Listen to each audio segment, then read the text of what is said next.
인터넷을 통한 선전전을 위해서 강하게 조직을 꾸리자 이런 말이 자주 나온다고 하는데 예. 그 내용을 좀 소개해 주십시오. 저희가 예. CG로 준비한 게 있습니다. 네.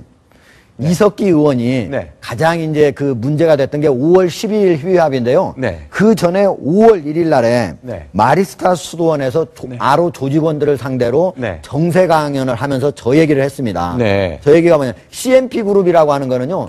이석기 의원이 광고 대행사를 만들었습니다. 그 네. 돈을 벌기 위해서 만드는 그 CMP 그룹인데 네. 저기에 대부분의 조직이 아로 조직원들하고 겹칩니다. 자, 그런데 트위터 1만 개 이상 만들어라. 예. 페이스북 3,000개 계좌 이상 만들어라. 그래서 선전 기반 구축하자. 예, 거기에서 조직원들한테 저렇게 얘기했습니다. 트위터 1만 개 이상 만들고 페이북 3,000개 이상을 구축을 해서 선전을 대국민 선전전을 하자.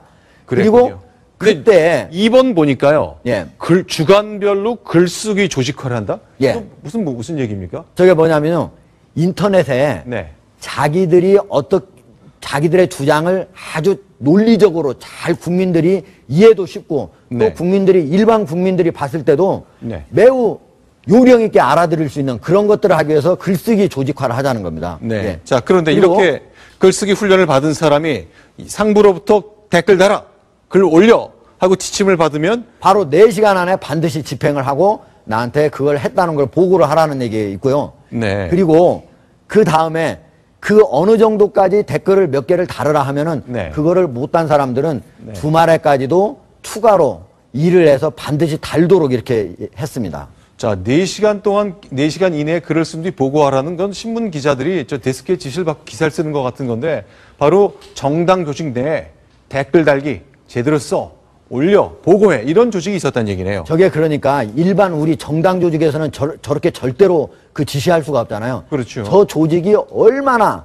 서로 점조직으로 이루어지고 또 강력한 관계로 이루어진 조직인가 이거를 알 수 있는 대목이에요. 제가 네. 편견을 갖고 말씀드리는 건 아니지만 내용을 보면 네. 제가 지금까지 취재해오고 계속 이렇게 팔로우업하고 있는 북한식의 어떤 행동, 네. 북한식의 어떤 지침 그런 것과 상당히 유사하다는 그렇죠. 생각이 듭니다. 저기 보면 SNS 업무에 하루에 반을 투자하는 일꾼들을 선발해서 회사에서 양질의 글을 생산하고 어떻게 하라고 되어 있냐면 모든 사람이 SNS에 글을 올리라고 하는 게 아니라 아주 글을 잘 쓰는 사람들 이런 사람 두세 사람이 글을 먼저 올리고 그거를 나머지 사람들은 퍼나르고 해서 그렇게 함으로써 국민들이 자기들 의견에 잘 동조할 수 있도록 심지어 일일 정세에 대한 반박글이 있지 않습니까? 저 아래 그건 뭐냐면은 자기들에 대한 것과 서로 다른 얘기가 올라왔을 때는 그런 얘기들에 대한 반박글을 아주 정제되게 논리적으로 잘 쓴 글들을 올려라 그런 얘기입니다. 일꾼들이라니까 맨 위의 문장을 보면 하루에 한 절반 정도는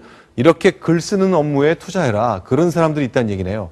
그러니까 결국 인터넷 장악하고 댓글 열심히 달고 반박글 쓰고 퍼나르고 해서 북한식 논리로 무장한 이분들의 생각이 쭉쭉쭉쭉 인터넷을 통해 전파되도록 그 그런 계획을 댓글 부대를 운영했다는 거죠. 그것이 이제 이석기 의원의 압수한 수첩에 다 적혀 있더라 그 얘기군요. 예.